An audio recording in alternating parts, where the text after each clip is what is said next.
Hi అండి. మరి ఈరోజు అయితే ఎకో పార్క్ ఆఫ్ దండేలికి వచ్చాము. ఇక్కడ ఇలాంటి కోతులు చాలా అరుస్తూ ఉంటాయి, అందుకనే దీనికి ఎకో పార్క్ అని పేరు వచ్చింది అనుకుంటా.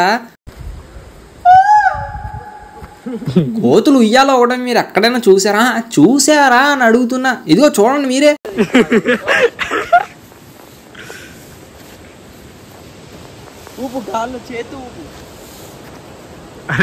అండ్ ఇలాంటి జంతువులు మృగాలు ఒకవేళ పార్కులో కనిపిస్తే వెంటనే పారిపోండి, లేదంటే కరిసేసి చంపేతే.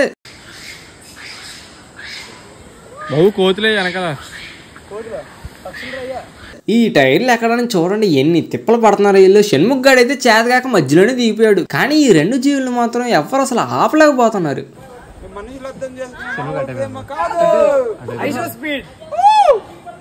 బ్యాక్ ఫ్లిప్ చేయరు అక్కడ.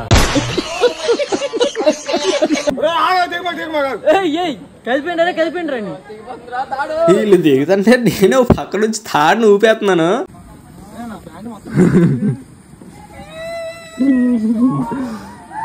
వచ్చేసలేసి అందరం అలిసిపోయాము, చల్లగా చెరుకు రసం తాగేసాము. నేను తాగుతుంటే వంశీ కూడా పక్క నుంచి నవ్విచ్చేస్తున్నాడు.